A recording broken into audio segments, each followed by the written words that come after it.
welcome back to Beyond the Surface. I'm your host, Ezer, and I'll be joined by my co-host, Ryan Mergener. Today, we're talking about how the two of us are made so differently from each other, and how we're all a reflection of God's image.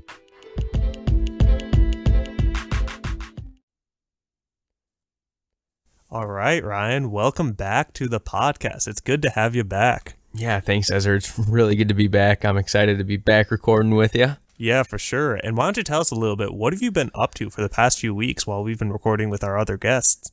Yeah, I've been back to work, as I kind of talked about in the last few episodes of season 1. I've been super busy with work. I had a buddy's bachelor party for this past weekend, so I was up north doing some canoeing up in Baldwin, Michigan, so that was a lot of fun.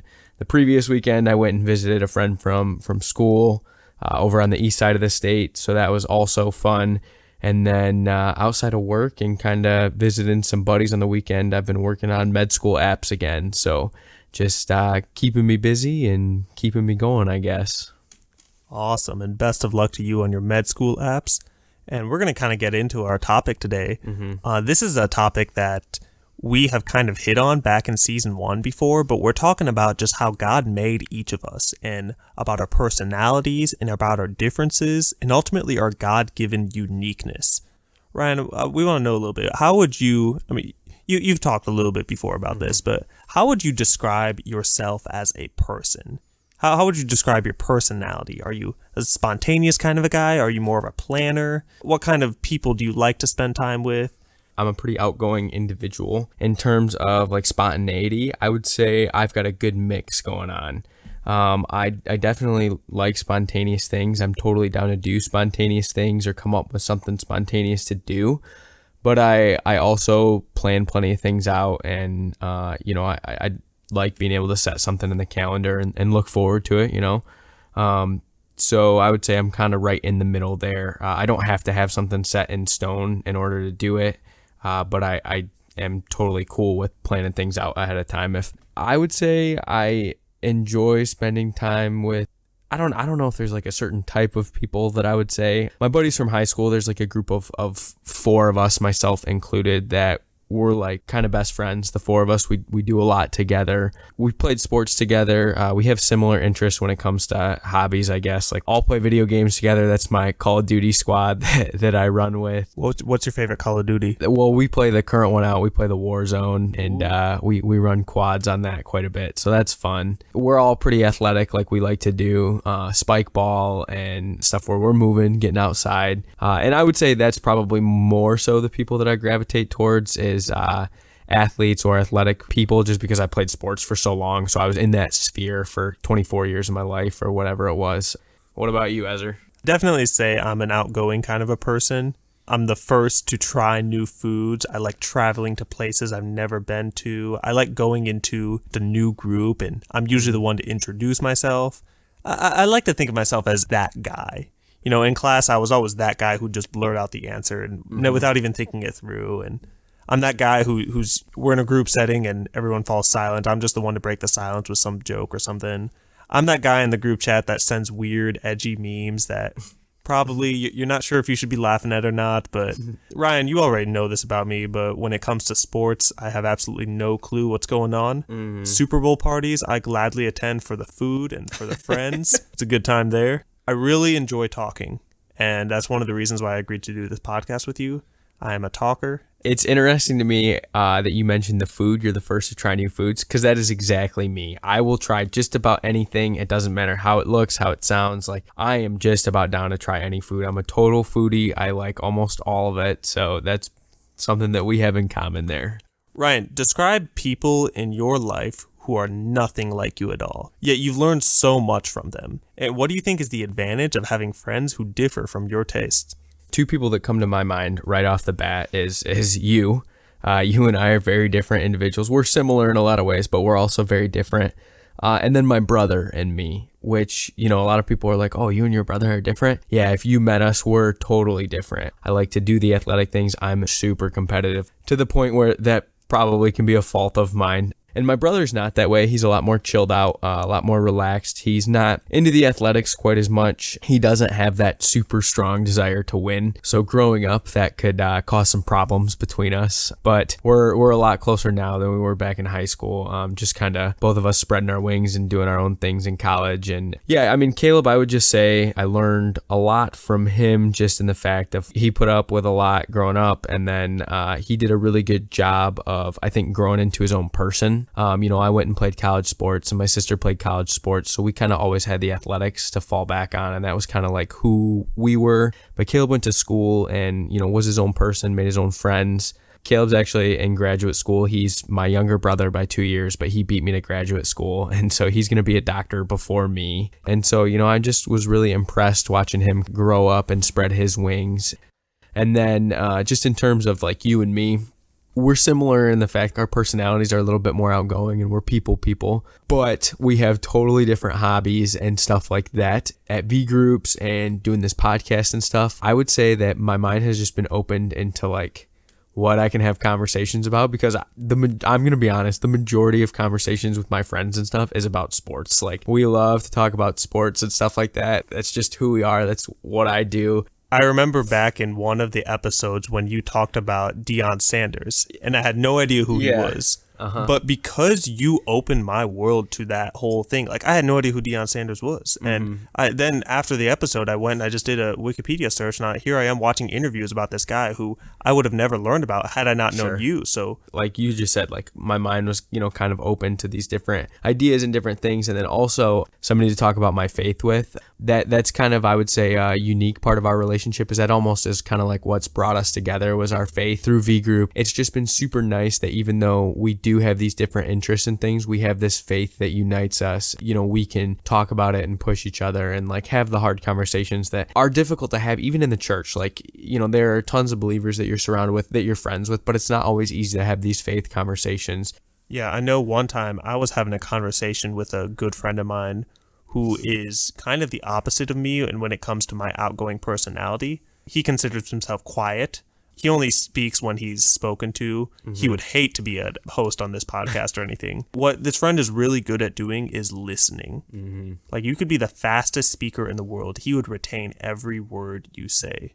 And I was just so amazed at him. And him and I had a conversation once and kind of called me out. He's like, Ezer, you got to stop talking and start listening. I was like, ouch, that kind of hurt. But honestly, like, it took someone who thinks differently, someone who has a different God-given uniqueness, to look at me and to see something that I didn't have and to provide that for me through speaking and having those conversations. I need to balance my speaking with my listening.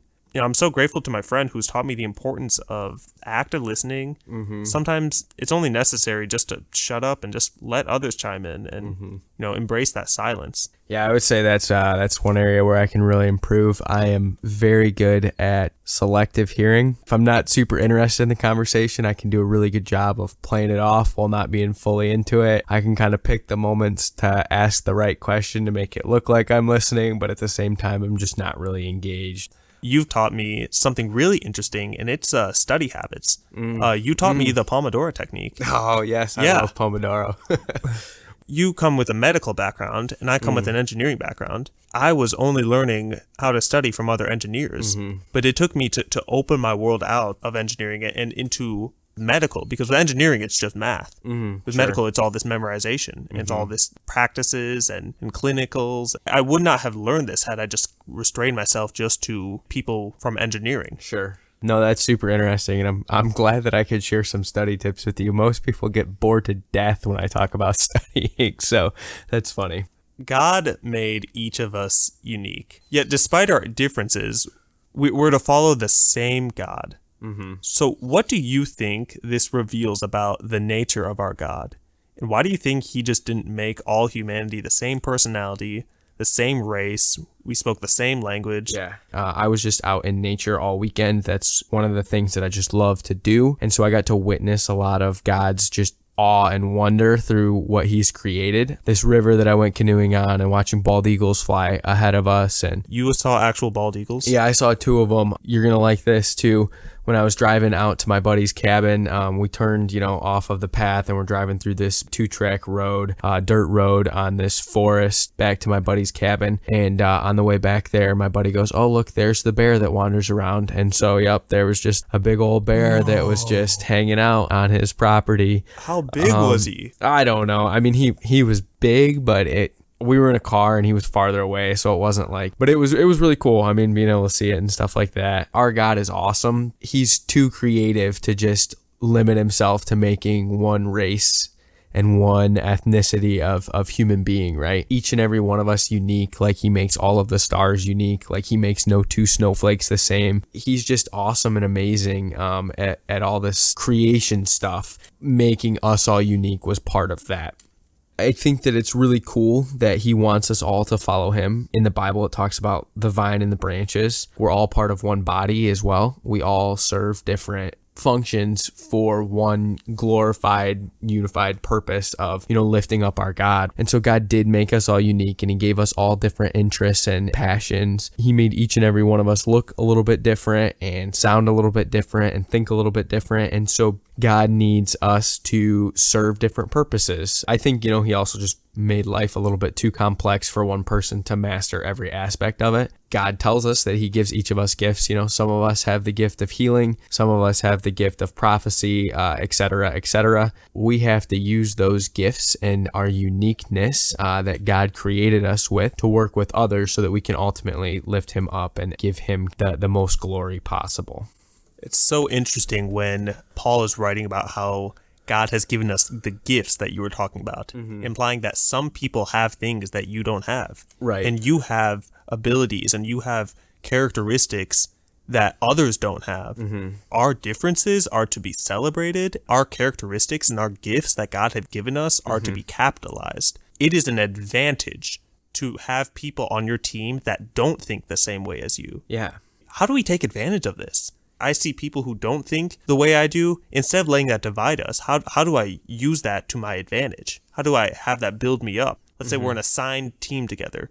I'm leading a group of people who don't think the same way as I do. They're from different backgrounds. I feel like especially in American culture, we always want to be right. We always want to, like, our way is the best way. Like, the way we do things is better. And I think I used this reference earlier. Eventually, we just get to a point, hopefully, God wants us all to get to this point where we do see the uniqueness of his creation in our differences. I was having dinner with somebody and she was telling me that she really liked being in the city because that was what she liked. She liked seeing the buildings and all the people and stuff like that. And I was like, I'm not into the city. I like nature. Totally different. Me from 2 years ago would have looked at her and said, "Nope, you're wrong. Nature's better. God created it." But in the moment, I was just thinking, it's super cool that God gave us these two totally different perspectives. Like, she likes these man-made structures and the people and the busyness, and I don't. I like the calmness and peace that the woods and nature offer. So I think once we can learn to appreciate the differences that God has made us with, that's the first step, kind of being humble and saying, I don't have it all figured out. I don't have every single gift, right? And the thing is that God made each of us in his image. So we're all made in his image. Maybe there's more to God than we think it is. Maybe there's way more in our perspective. Just maybe God is so much greater than we could have ever thought or dreamed of. You've said this before. I'm stealing your quote, but it's going to take us all of eternity to fully realize God's greatness. We're all made in God's image, and I think when you're ever feeling down or you're disappointed or like you're just not sure about life or yourself, like, you can remember, like, you were made in God's image. God made you exactly how he wanted you to. God loves you. You're not made like anyone else, and you're made the way that you were for a reason. But then also, I think that it's really important to keep that in mind when you're dealing with other people or you're in situations where you could potentially hurt other people. It can be easy to be selfish and not think about the other people's feelings or thoughts. What changed for me and how I wanted to treat people was just thinking about how, like, this other person that I'm dealing with or that I'm thinking about is a child of the same God that I am. He or she was made in God's image, and so, like, I need to treat them better than I'm thinking these thoughts in my head. The first thing is being humble and just realizing that, like, we're all made different. 2 is once we humble ourselves and we say that, we can understand that we have something to gain from these people that think differently and have different gifts than us. Going back to remembering that God told us we're all part of one body, but we each serve different functions, that we're here to serve, one purpose, and that's glorifying him. So like, I hope that I have the gift of healing, wanting to go into medicine, obviously. Ooh, come on, it might not be supernatural healing, but I want to make people feel better through medicine, right? But we need people that their gift is ministry. I can come together and support the people that are in ministry, or allow them to be healthy so that they can go and do their thing. Then we're glorifying God. What do you think about the whole capitalizing and working together thing? And I'm going to speak a little bit practical. Let's say have some sort of a team together. You're a business, or you're some sort of a serving group at your church, and you're the appointed leader of that team. Man, this is huge for leadership. Like, you have to learn how to lead people who don't think the way you do. And instead of trying to force your style on them and trying to make them into something that they're not, you need to actually use what they have, because what they have is what you don't have. I'm just going to toss out a couple of examples. Let's say there's a comedian, just hilarious, just making jokes, and maybe sometimes makes jokes a little bit too often and maybe a little bit distracting and everything. And instead of saying, hey, you need to buckle down and get serious, how about you appoint them this role? You clarify their gift and say, hey, can you just be like the atmosphere changer? And every time we're feeling down, unmotivated and tired, upset about the results that we are having right now, we need what you have to change the atmosphere and to bring some joy and to bring some energy to this team. Maybe you have someone who's quiet, they don't really participate much in group discussion, but man, you've just found that when it comes to one-on-one conversation, they're just really good at giving advice. Man, as a leader, you gotta empower them to say, hey, can you be like our counselor? When somebody is having trouble, now I have somebody I can rely on to support them, to pray with them, and to empower them and to speak life into them. There's so much more to this. You kind of want one of everybody on your team. Seriously. Like you need some creative people. You need some people who are good at graphic design. You need some people who are good at video. I'm not just talking business. I'm just talking in your friend groups as well. Like, you need to see different perspectives in order to grow. God's will is for us to change and to grow every day, and I'm all for that. I like that a lot. And we don't want to come to a place where we refuse, or we're being stubborn and don't want to try anything new, and we don't want to grow, and we don't want to change perspectives. Even though change is a good thing, it's difficult, right? It's not easy to grow. That's kind of one of the themes that we had during season 1 is that we need to be comfortable to step out of our comfort zone, right? How do we kind of embrace that and embrace the way that God made us and the uniqueness that he's giving us while we're trying to grow and change, a little bit day by day? How do we find that balance and strike that balance in order to grow but stay true to ourselves and who God made us? It's a balance, like you said. There's nothing more fake. There's nothing more obvious than someone pretending to be who they're not. If you're trying to change the way God made you, ultimately you're saying God didn't make you the right way and that God is imperfect and that God screwed up making you. You're blaspheming against the God of the universe when you are complaining about yourself and you're angry about the way you are. Celebrate yourself. Celebrate who God made you to be. Kind of a silly example, but let's say if you're refusing to be disciplined and helping around the house, you're not doing the dishes, you're not doing the laundry, you're not taking out the trash, you're just like, oh, God made me like this. Okay, get out of here. That's not the way it's supposed to be. That's just being stubborn, and that's just being bigoted. Sure. God wants us to be flexible. So God made us the way we are, but every now and then we're going to have to stretch outside of our comfort zones. We're not changing our DNA. We're just getting stretched. And the stretching and becoming flexible only happens when we start to move our bodies to a point where it becomes uncomfortable. We're not used to this before. It might even hurt a little bit. I was hanging out with some friends, and we were on a trip and everything, and I was with friends who were super spontaneous. They would make decisions day by day, moment by moment. They would make decisions on the spot. Me, I'm not like that. I plan things out ahead of time. I find peace. I find comfort in that. But God was just pressing on me as like, hey, just enjoy this. Just relax and just settle down. Don't be a control freak. Don't try to ask too many questions. You're going to be stretched a little bit. You might be a little bit uncomfortable, but that's okay because I'm calling you to be flexible. You're not going to grow if you're not being flexible in this. Again, I think change is a good thing. Growing things change.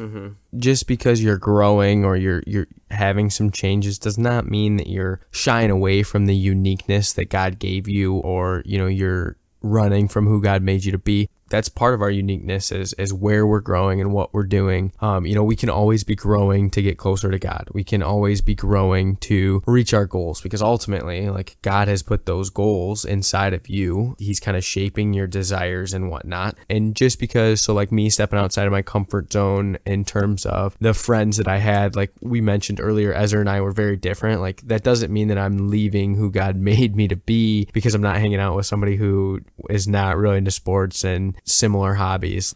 So God calls us to all sorts of different things, and I think as long as we're trying to keep him at the forefront of our mind as we grow and as we change, and we're constantly seeking him, and we're chasing those desires that he put in our heart. You were talking about how just because you're hanging out with me doesn't mean you're losing who God made you to be. Yeah. I just think about it just kind of a little bit of a cultural background, but so my family is from Pakistan. Me and my siblings were among the first of our family tree to be born and raised here in the United States. So we speak Urdu, that's our native language, but we also speak English. So we're the first in our family to speak up in a bilingual household. I have an extended family member who is really proud to be Pakistani. Our background as a Pakistani and being immigrants in this country, they're taking it so far. They're taking their identity and be Pakistan so... They only hang around with other people who are Pakistani. They only speak Urdu. They speak as little English as possible, only when necessary, only when they go out to the store and everything. But all their friends are other Pakistani immigrants or their family members, which is really limiting, by the way. But they take it so far as to say, if you marry a white girl, you're going to lose the Urdu language. You're not going to speak it anymore. Your kids aren't going to speak it anymore. You're going to lose this language. And honestly speaking, that is a valid concern. That happens with a lot of immigrant families that come here to the United States, is that languages are lost because of that. But listen, I only care up to a certain extent. Why? Because my first family is the family of God. I've been born again into a new family. And that is my true ultimate identity, is that I'm a son of God. So I'm not so attached to my identity as a Pakistan man. Ultimately, I'm a son of God. So, I don't care what color she is. If God brings us together, I'm not going to resist a good thing that God is bringing into my life just because she doesn't look like me, just because she doesn't speak my language. You're only limiting yourself to people who look like you, who talk like you. Like, I think that's crazy, and you're missing out on the amazingness and the diversity that God brings in this amazing nation. God brings a lot of different people into your life for a lot of different reasons, and there's valid concerns with what you said, but I love how you respond to that with just like, I'm a child of God. And I think that ultimately, like, that's really what we've got to keep in mind in all circumstances, like with medical school and me being unsure of whether I got in or not, and having to start the reapplication. Like, I could easily look at it and say, I'm a failure, I wasn't good enough. Or I could say, I'm a child of God, and this is definitely what he's called me to. And I know that now more so than ever, even though it hadn't worked out the first time like I wanted it to. And so I believe that I have a purpose here. I believe that there's a reason why, the timing didn't work out this year. And I understand that God's timing is not like my timing. It's going to work out better in the end. And so, truly finding your identity and being a child of God and embracing that, God made you and me in his image is ultimately, it's freeing, and that's what's going to allow us to grow, and that's what's going to allow us to achieve our fullest potential. If we keep that in the back of our mind, it's just going to really allow us to be a river for everybody.